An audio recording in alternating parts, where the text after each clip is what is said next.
कधी विचार केलाय की माणसाला सगळ्यात जास्त वाईट कशाचं वाटतं? परक्यांनी केलेल्या अपमानाचं नाही, तर आपल्याच माणसांनी केलेल्या विश्वासघाताचं.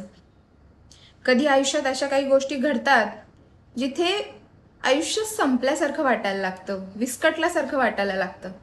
पण अशा वेळी हार न मानता आपल्यालाच स्वतःसाठी उभं राहावं लागतं. पुन्हा एकदा जिद्दीने, कोणाचीही कशाचीही पर्वा न करता. आणि याचं बेस्ट एक्झाम्पल सिंधुताई सपकाळ.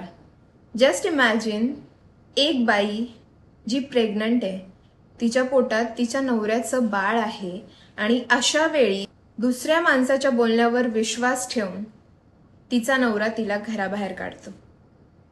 त्या क्षणी त्यांना किती वाईट वाटलं असेल.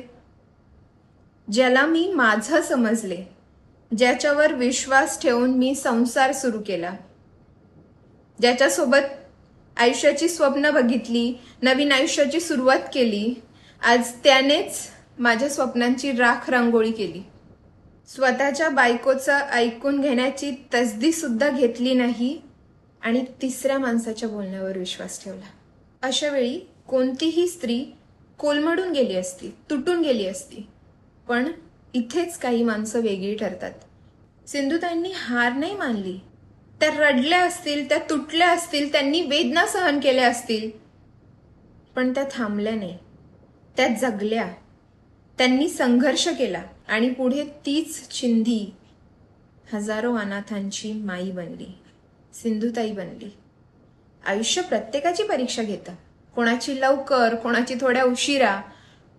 पण आयुष्याचं खरं सार्थक यातच आहे की परिस्थिती कितीही कठीण असली तरी चालत राहायचं.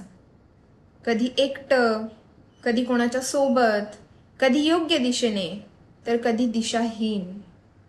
पण थांबायचं नाही, कारण कदाचित आजचा संघर्ष उद्याची ओळख बनणार असतो. त्यामुळे थांबायचं नाही, चालत राहायचं.